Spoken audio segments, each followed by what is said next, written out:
Bonjour à tous, vidéo un peu spéciale pour démarrer l'année. J'ai voulu faire une petite vidéo pour, c'est une réflexion, comment essayer de réconcilier un petit peu l'ostéopathie traditionnelle et l'ostéopathie moderne.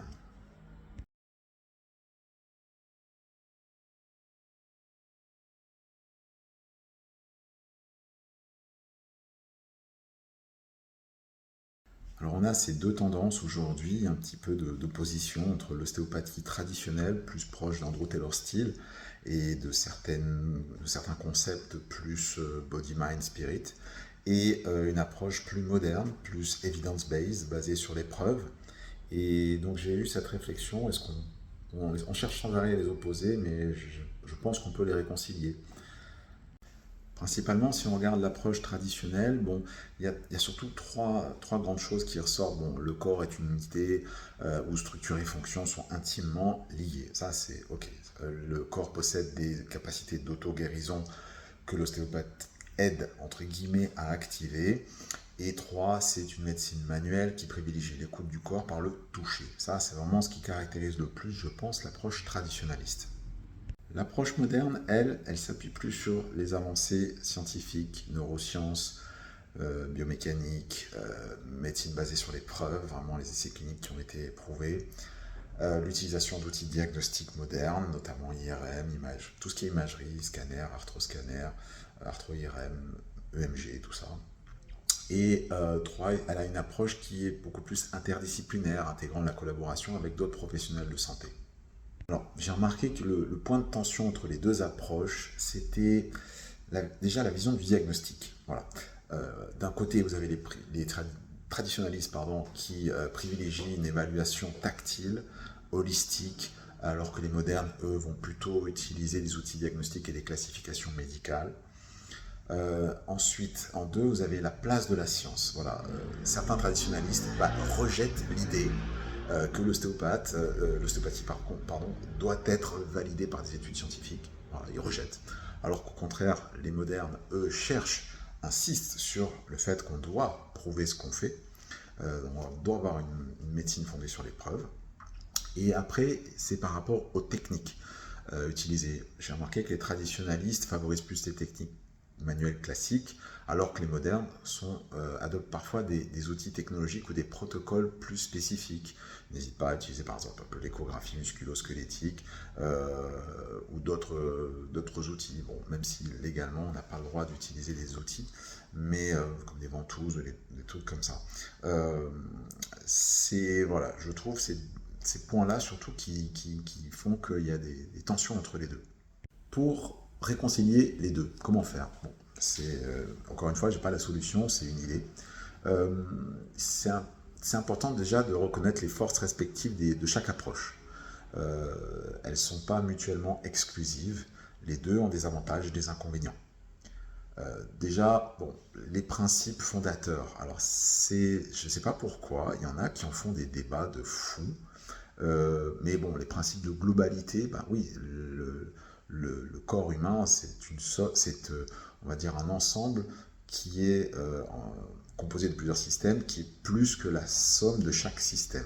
Ça, c'est un fait en physiologie. Je ne vois pas pourquoi on le contredit, on cherche à le contredire, c'est un fait. Euh, L'auto-guérison, je ne comprends pas pourquoi certains s'obstinent, surtout chez les modernes, à dire que c'est faux. Mais attendez, la cicatrisation, c'est quoi si c'est pas de l'auto-guérison? Le corps, il cicatrise sans arrêt, il s'adapte sans arrêt. Donc je ne vois pas pourquoi.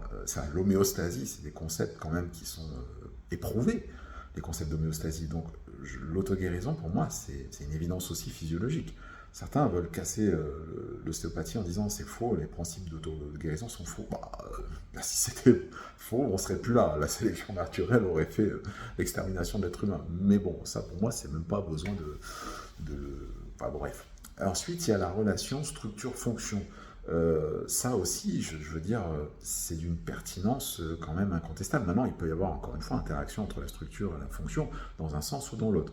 On sait que la structure, bah oui, les plans anatomiques déterminent le mouvement, par exemple, au niveau d'une articulation, mais que les mouvements répétés ou des contraintes peuvent à leur tour, via la mécanotransduction, changer la structure en elle-même.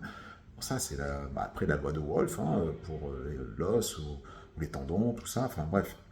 La mécanotransduction fait qu'un signal mécanique va altérer ensuite la structure en elle-même dans son cytosquelette. Donc les contraintes vont faire que l'os se renforce, les tendons aussi, les muscles aussi. Bref, l'absence de contraintes va faire qu'il y a une dégénérescence.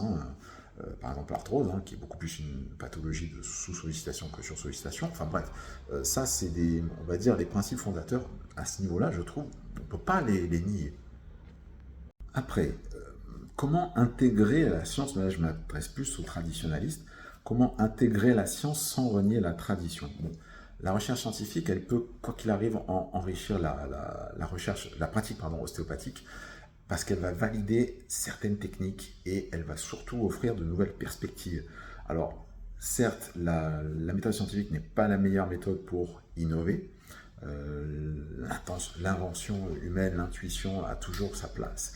Mais la méthode scientifique est là pour valider ou invalider l'efficacité d'une technique, par exemple. Et il y en a qui marchent mieux que d'autres pour certaines indications. Maintenant, la science, elle ne doit pas effacer l'importance du toucher, de l'intuition, qui reste au cœur de l'ostéopathie. Je veux dire, on est quand même un humain qui soigne un autre humain. On n'est pas une machine qui soigne une machine. Donc, il ne faut pas non plus rentrer dans cette vision trop mécaniste, parce qu'elle est incomplète. Ensuite, il y a aussi créer un dialogue avec les différentes générations. Les ostéos qui sont assez expérimentés, ils peuvent transmettre quand même une richesse des approches traditionnelles aux plus jeunes praticiens. Ils ont quand même de la bouteille, ils ont de l'expérience. Certes, des fois, ils ne sont pas à jour de certains concepts au niveau scientifique, mais ils ont quand même une expérience clinique. Souvenez-vous, evidence-based practice médecine, c'est vraiment les études disponibles, l'expérience du clinicien et les préférences et les attentes du patient. Et la meilleure manière de traiter, elle est au centre de ces trois-là. Et en fait, il ne faut pas renier ce que les anciens nous disent. Moi, je ne rejette pas, je prends et après je vérifie par rapport à ce que j'expérimente au cabinet et en même temps avec ce qui est prouvé, j'essaie de confronter l'ensemble. Mais je pense qu'il faut intégrer ça, quoi qu'il arrive, la richesse des anciens. Ensuite, je pense qu'il faut encourager les échanges lors de séminaires, de rencontres, de congrès, peu importe.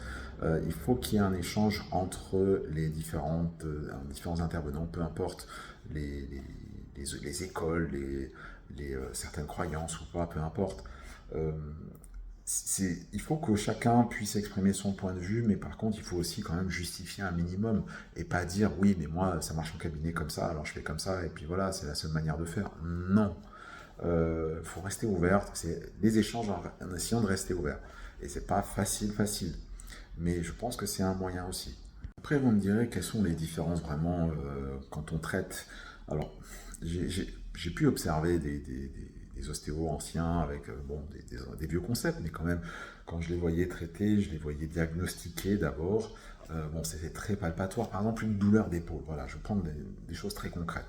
Une douleur d'épaule, un ostéopathe traditionnel, il va palper. Bon, bien sûr, il pose une anamnèse quand même, un minimum, mais derrière, il va palper, il va écouter. Bon, ça, je sais que c'est un peu sujet à débat, mais il écoute, entre guillemets, il va essayer de ressentir les tensions, d'où ça vient, si ça vient plutôt vers là, peu importe. Il va palper avec une écoute des tensions, d'où ça vient. Et éventuellement, il va regarder un peu la posture, voir un petit peu, même si c'est pas évident, et que les études, je le sais, sur la posture sont mixtes. Est-ce que c'est une conséquence des douleurs, ou est-ce que c'est la cause? C'est pas toujours facile. Après, si on regarde un diagnostic plus moderne, moi je m'inscris un peu là-dedans, mais je vous donne un exemple très concret. Bon, je vais faire globalement la même chose, c'est-à-dire l'anamnèse, ou comment c'est arrivé, de localiser le plus précisément la douleur, essayer de classifier l'épaule dans quelle catégorie je la mets. Et là-dessus, je vous renvoie sur la formation qu'on avait fait gratuite sur le diagnostic de l'épaule basée sur l'épreuve.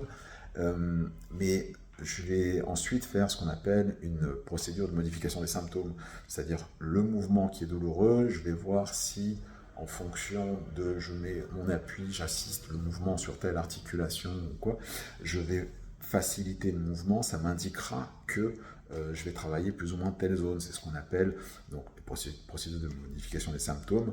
Ça a été notamment popularisé par Lewis, un physio australien. sur l'épaule, la SMP, pour ceux qui veulent chercher, la Symptom Modification Procedure of the Shoulder, de l'épaule.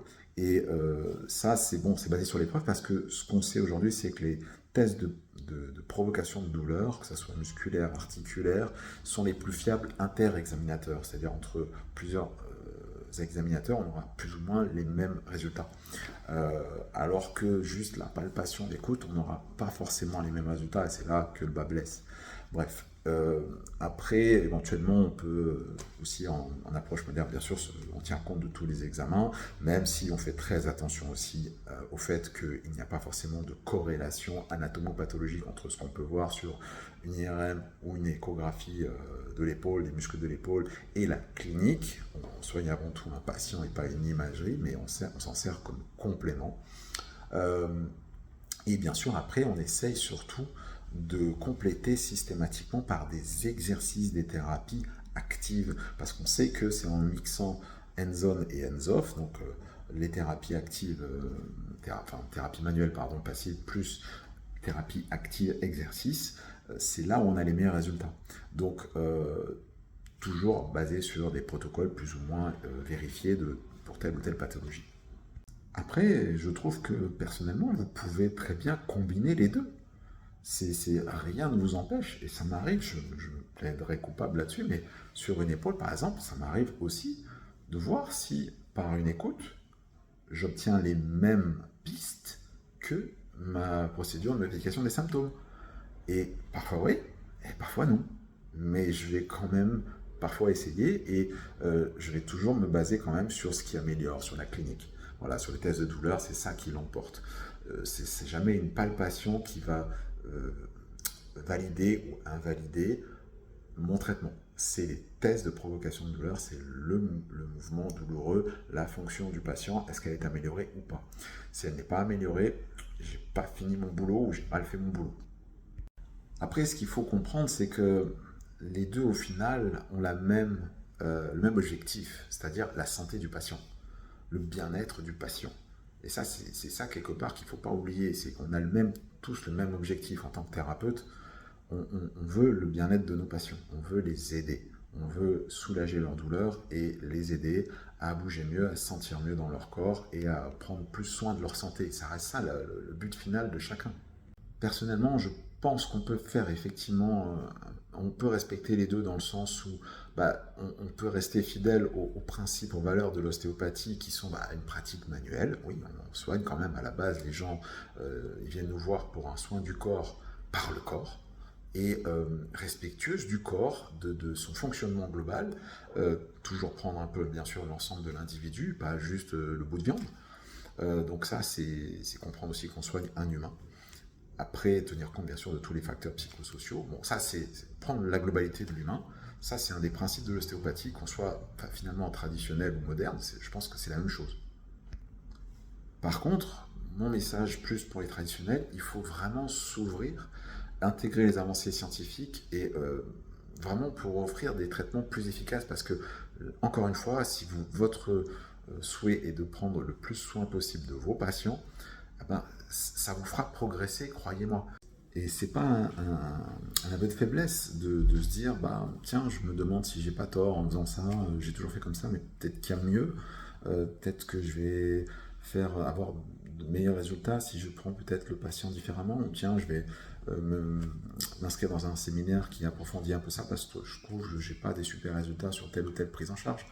Ça, c'est ce qui fait qu'on est sans arrêt en position d'apprendre, de s'ouvrir à d'autres méthodes, et pas juste une manière de faire. Il n'y a aucune panacée, je veux dire. L'ostéopathie s'est enrichie au travers des siècles avec des avancées de telle ou telle technique. Ça ne s'arrête pas, il ne faut pas s'arrêter là, il faut continuer. Et ça, c'est quelque part l'ouverture que propose l'approche moderne. Pour résumer tout ça, je trouve qu'il y a une image qui me vient d'une phrase en fait de Theodore Roosevelt qui disait toujours "Keep your eyes on the star and your feet on the ground". Donc gardez la tête dans les étoiles, les yeux vers les étoiles, mais les pieds sur terre. Et je trouve que c'est un peu mélangé, donc les pieds sur terre, rester quand même plutôt réaliste et plutôt approche moderne, quand même fondée sur les preuves, du concret, mais ne pas oublier un petit peu l'approche humaine, les yeux vers les étoiles, dans le sens où garder aussi son esprit ouvert, orienter vraiment vers l'humain, un peu l'intuition, il faut quand même en tenir compte, et on n'est pas des machines. C'est peut-être ce qui un jour nous différenciera des machines, hein, l'intuition. Là, les machines, elles ne savent pas faire, l'IA, elle ne sait pas faire ça. Et j'essaie vraiment de trouver des moyens de rassembler plutôt que de séparer. Je trouve qu'en ostéopathie, on s'entre-déchire tous. Il y a trop d'écoles, il y a trop de formations disparates, mais en même temps, il y a du militantisme et du corporatisme, comme on peut voir dans chaque profession, et on s'entre-déchire. On n'est pas foutu de s'unir, de trouver ce qui nous rassemble plutôt que ce qui nous sépare, et je trouve ça dommage. Donc c'était un petit aparté. Dites-moi ce que vous en pensez dans les commentaires, et puis d'ici la prochaine fois, portez-vous bien. Ciao, ciao. Si la vidéo vous a plu, n'hésitez pas à mettre un pouce bleu, abonnez-vous et restez connecté en activant la cloche de notification.